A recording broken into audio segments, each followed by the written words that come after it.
Et notre invité ce soir, c'est Julien Dray. Bonsoir. Bonsoir. Secrétaire national du Parti socialiste. On va venir et parler de la politique nationale. Avant cela, la Syrie. Alep est actuellement sous un déluge de feu. Première victime, les civils, des hôpitaux, celui d'Alep-Est. La France dénonçait il y a quelques jours à l'ONU des crimes de guerre. Mais au-delà de cette déclaration d'usage, la France est bien silencieuse.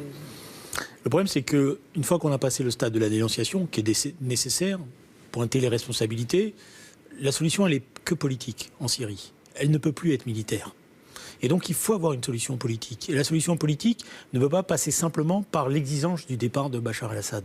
Il faut trouver une solution qui permette le rassemblement de tout le monde, sous la forme d'un gouvernement d'union nationale, je pense, et d'un plan de reconstruction. Parce que la vraie question qui est posée aujourd'hui, c'est la reconstruction de la Syrie. Donc, tant qu'on n'est que dans la négociation du cessez-le-feu, on n'arrive pas à s'en sortir. Alors, il y a des plans qui existent. Non, mais avant de parler de la reconstruction, là, on est dans la destruction. Mais il faut que les bombardements s'arrêtent. Justement, et que dit François Hollande à ce sujet-là ? Justement, la mécanique, elle est inverse, d'après moi. C'est que si on arrive à dire on veut un gouvernement d'union nationale qui intègre tout le monde dans le cadre d'un plan de reconstruction, on change les données du débat. Il y a des solutions. Je vous ai apporté là le plan Katab, par exemple, qui est fait par une ONG qui s'appelle La Syrie pour tous. Il y en a d'autres. Il faut réunir, et je pense que c'est ça le rôle de la France, réunir toutes ces bonnes volontés pour montrer qu'il y a une solution immédiate pour la Syrie qui est possible sous la forme d'un gouvernement national. Bachar ne s'en ira pas. Mais on peut très bien avoir une solution transitoire où il reste, mais il y a un gouvernement qui s'attaque à la reconstruction de la Syrie. Et ça peut interrompre les bombardements russes sur Alep ? Oui, parce que je pense sérieusement ? Oui, je pense. Pourquoi ? Parce que les Russes, quand vous discutez avec eux, ils vous disent, nous, on n'est pas des fanats de Bachar el-Assad.